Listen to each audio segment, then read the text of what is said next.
Hello folks, we're back today, and as you can see, we are going to be talking about the blood vial. You may have heard me talk about it in other videos about what bothers me with it, but I figured I'd do a somewhat short video here real quick and go over with things that bother me about it and the things that continue to bother me about it, no matter what Kratz says. So basically, I want to first of all give a huge shout out to my homegirl, Carrie Meindl. She is a phenomenal researcher on this case, and I just wanted to give her some credit because we were talking about this today. We were talking about the vial and got to talking about everything that, happened to it, during its stay at the clerk's office, and I just thought, you know what, I should put together a quick video to just kind of go over its little stay at the clerk's office and what all happened to it in the time it was there. In a quick and easy way for people to be able to see it quickly and, like I said, without having to dig through all the documents and find it all on your own. So it was Carrie who came up with some of the documents that we're going to see here. And of course, I want to point out that if you've seen my other videos, I think that the hole we're looking at there in the tube is just meaningless. It's, just whatever. Yeah, a needle was used to put blood in there. Fine. I accept that there's a hole there. I never really ever thought that that was important, even when I was watching the documentary. What I thought was important was what I saw with the box, because one of the flaps wasn't tucked in properly, and you could tell that it had Scotch tape, and that was the thing that bothered me when I watched the documentary. And I'll be showing pictures of that as well here, and going over everything that bothers me about this blood vial. So we'll move into some of the next bits of evidence here. So this is what I'm talking about with the box that I saw immediately. This tab that wasn't tucked in properly, which made it all the more obvious that it wasn't sealed properly, and that is what bothered me. And you can see there that there was two different pieces of evidence tape, so it was sealed and opened twice. And the fact that somebody attempted to reseal it with plain ordinary Scotch tape. Huge problem. Okay, so now we're going to talk a little bit about authorized access of something and why it's important. The red piece of tape there is supposed to be labeled 1496. Obviously, up there at the top, all we can see is the 96 because the tab is covering the part that says 14. Then that is the day that they collected the sample from Stephen Avery. They seal it with the red tape.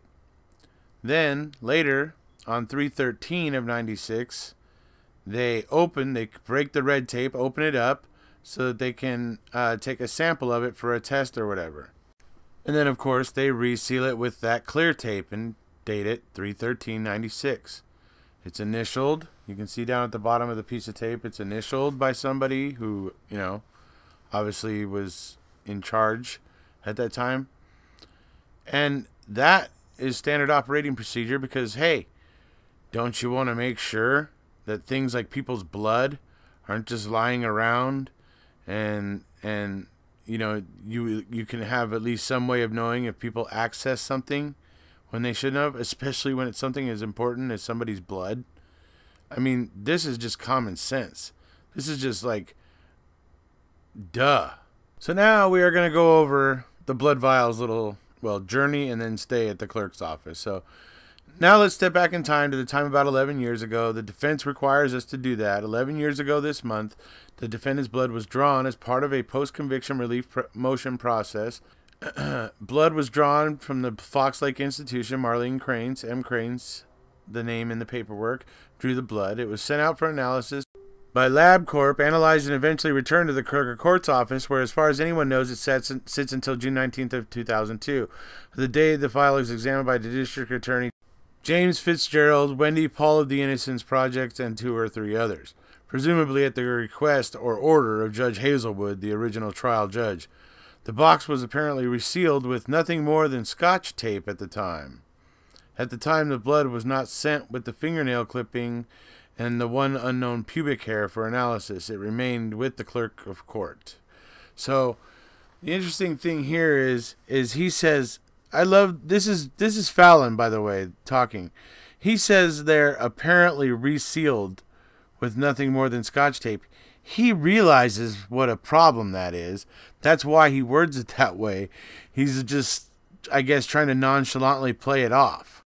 Okay, so here we see up at the top, basically just says 6/14/02 at 12:25 p.m. or, basically during the day, that it was opened to per something inspection by E.J. Fitzgerald.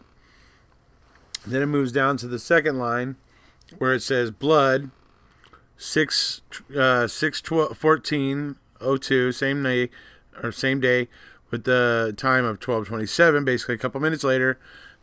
It's opened up. It's Stephen Avery's whole blood vial, all complete there. Okay. Initialed by E.J. Fitzgerald, initialed by Wendy Paul.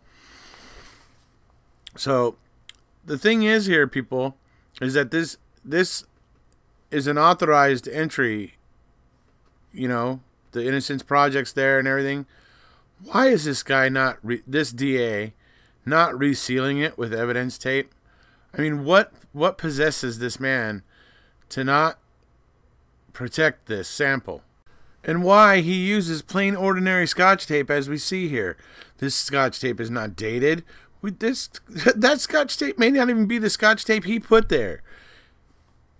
If somebody got in there and was tampering with this, could have put a completely new piece of Scotch tape on that thing. Who would know? You have no way. It's not dated. There's nothing unique about it. So, and look, I know some are going to say, oh yeah, well, it was still a year before he got exonerated. So he was still in prison for another year after this little thing in 2002. So,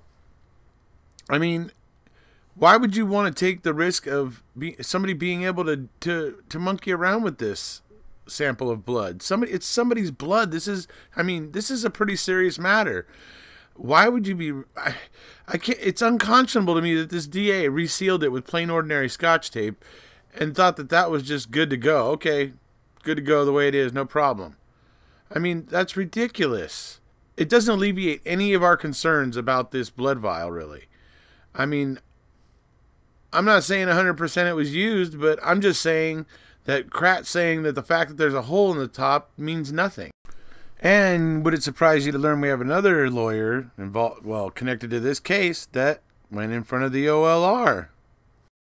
So here we have Mr. Fitzgerald's disciplinary proceedings by the OLR. He apparently he didn't pay some certain fees he was supposed to pay to keep his law license current. And apparently he was supposed to do some kind of classes or something that he hadn't proved he'd done or something. And he was supposed to do this, pay this, and show proof of this stuff, and he didn't. And so it started this ball rolling where they were contacting him, telling him he needed to deal with this and do this and whatever. He ignored it all and eventually got to the point where they suspended his law license. And even though they had suspended his law license, he continued to practice as a district attorney in Villa Park, and just acted like the rules didn't apply to him, like the rules didn't matter. So that just shows you the kind of person he was. So that leads me to believe that now I can maybe understand why evidence tape didn't get put back on that blood like it should have been.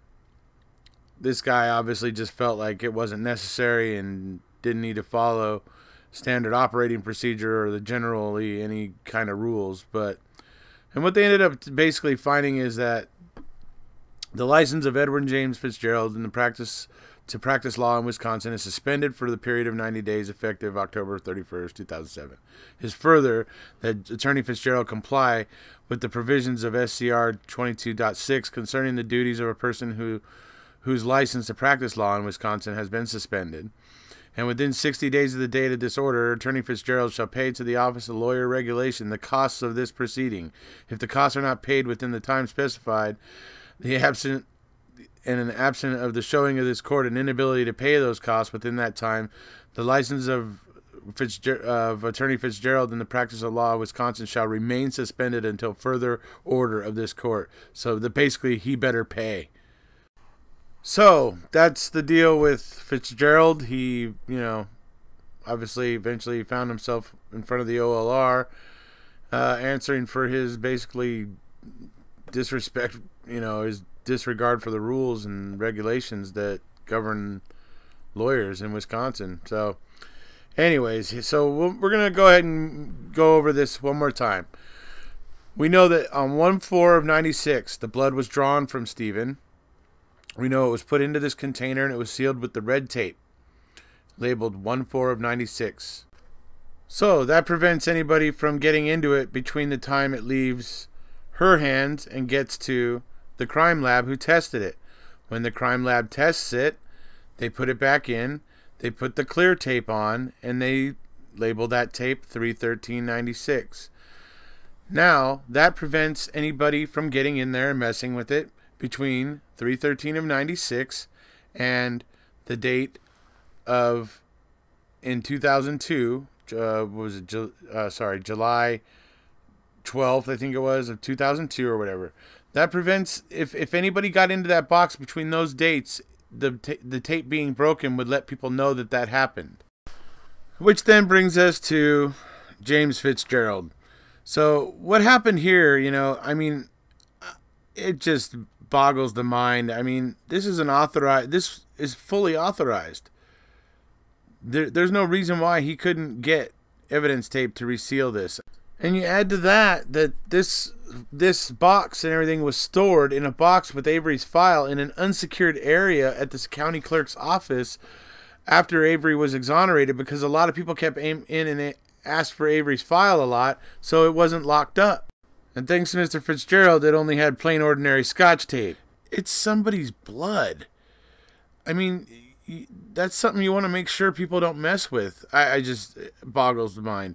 I don't know how he somehow thought that he could just seal it with plain ordinary Scotch tape and that was okay. So anyways, that's about sums it up for my blood vial video.